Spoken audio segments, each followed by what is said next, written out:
Hello students, welcome again in my class. अब तक हम अपने सिलेबस के 7 चैप्टर्स कंप्लीट कर चुके हैं और आज चैप्टर 8 स्टार्ट करेंगे। चैप्टर का नेम है कंसेप्ट्स ऑफ कॉस्ट, लागत की अवधारणा। मीन्स इस चैप्टर में हमारा बेसिक कंसंट्रेशन होगा लागत को समझने का। लागत का मतलब, अगर सिंपल वर्ड्स में हम इसको बोलें तो लागत का मतलब क्या होता है? खर्चे।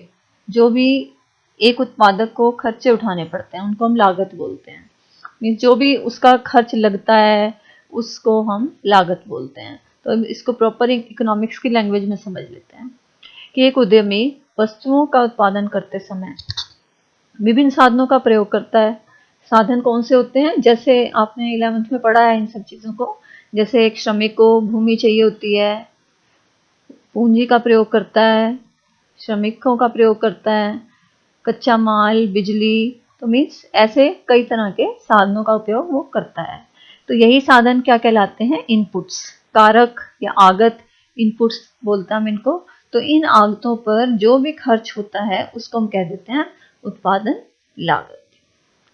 तो इसी लागत के आधार पर फर्म जो है वो निर्णय लेती है कि वस्तु की कितनी मात्रा की उसे पूर्ति करनी है, कितनी वस्तु की कितनी मात्रा उसको अवेल करवानी है। और ये लागतों के कई प्रकार हैं। अब हम इनको समझते हैं कि जो उत्पादन लागत होती है वो कई तरह की हो सकती है। ये सब उत्पादन लागत के ही प्रकार हैं। जो भी यहाँ पर मेंशन किए हुए हैं इनको हम बोलते हैं उत्पादन लागत के प्रकार। तो सबसे पहला हम जो है यहाँ पर करेंगे वास्तविक लागत, रियल कॉस्ट क्या होती है उसके बारे में पढ़ेंगे। उसके बाद हम अवसर लागत देखेंगे, फिर स्पष्ट लागत, निहित लागत और मौद्रिक लागत। और ये जो मौद्रिक लागत है ये कुल लागत, औसत लागत और सीमांत लागत प्रकार की हो सकती है। तो आज की वीडियो में मैं आपको इन सब के बारे में समझाऊंगी और फिर अगली वीडियो में हम इस कंसेप्ट को कवर करेंगे, ये जो यहाँ लिखा हुआ है। तो अब हम अपनी फर्स्ट कंसेप्ट पे आ जाते हैं, वास्तविक लागत क्या होती है।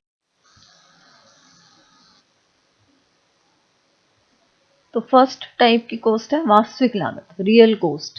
तो वास्तविक लागत की जो अवधारणा थी वो दी थी डॉक्टर मार्शल ने। इनका नाम हम बार बार पढ़ते हैं इकोनॉमिक्स में। और यह वह लागत होती है जो उत्पादन के साधनों के स्वामियों द्वारा उनकी सेवाओं की पूर्ति करने में कष्ट, दुख, परेशानी, त्याग आदि के रूप में उठानी पड़ती है। और यह भावगत होती है। Means subject to subject, person to person ये वेरी करती है, चेंज हो सकती है और इसको मापना भी संभव नहीं है। इसलिए इस धारणा को ज़्यादा महत्व नहीं दिया जाता। तो इसका उदाहरण मैं आपको दे सकती हूँ। जैसे कि एक उद्यमी है और उसने अपना फर्म स्टार्ट की है, फैक्ट्री स्टार्ट की है। तो उस फैक्ट्री को स्टार्ट करने में उसके कई तरह के प्रयास लगे होंगे। उसने रात दिन एक करके वो फैक्ट्री स्टार्ट की होगी। तो इस सब को करने में उसे कई तरह की परेशानियों का सामना करना पड़ा होगा। उसने कई तरह के सेक्रीफाइस दिए होंगे, त्याग किए होंगे, उसको जोखिम उठाना पड़ा होगा। तो इस सब को हम क्या बोलते हैं? वास्तविक लागत। जो वास्तव में एक पर्सन को, मीन्स एक उद्यमी को उठानी पड़ती है वो होती है वास्तविक लागत। और नेचुरली ये subject to subject means person to person vary करेगी, इसलिए इसको हम बोल देते हैं सब्जेक्टिव धारणा। तो इसको नेचुरली अंकों में तो मापा नहीं जा सकता, तो इस वजह से इस धारणा को ज़्यादा महत्व नहीं दिया गया। सेकंड है अवसर लागत, अपॉर्चुनिटी कॉस्ट। तो यह लागत की आधुनिक धारणा है और किसी साधन की अवसर लागत से क्या अभिप्राय है? उसके दूसरे सर्वश्रेष्ठ वैकल्पिक प्रयोग में उसके मूल्य से। हमारे आर्थिक साधन तो सीमित हैं, ये हमें पता है, और उनकी पूर्ति मांग की तुलना में सीमित है। इसलिए जब किसी वस्तु के उत्पादन में साधनों का प्रयोग किया जाता है तो अन्य वस्तुओं की मात्राओं का त्याग करना पड़ता है जिसमें ये साधन पहले से लगे हुए थे। तो उसको हम कह देते हैं अपॉर्चुनिटी कॉस्ट। अब जैसे मान लो हम उदाहरण ले लेते हैं कि एक किसान है, उसके पास 1 हेक्टेयर जमीन है। अब इस लैंड, ये भूमि का जो हिस्सा है, इसका प्रयोग वो चने के उत्पादन में भी कर सकता है और गेहूं के उत्पादन में भी कर सकता है।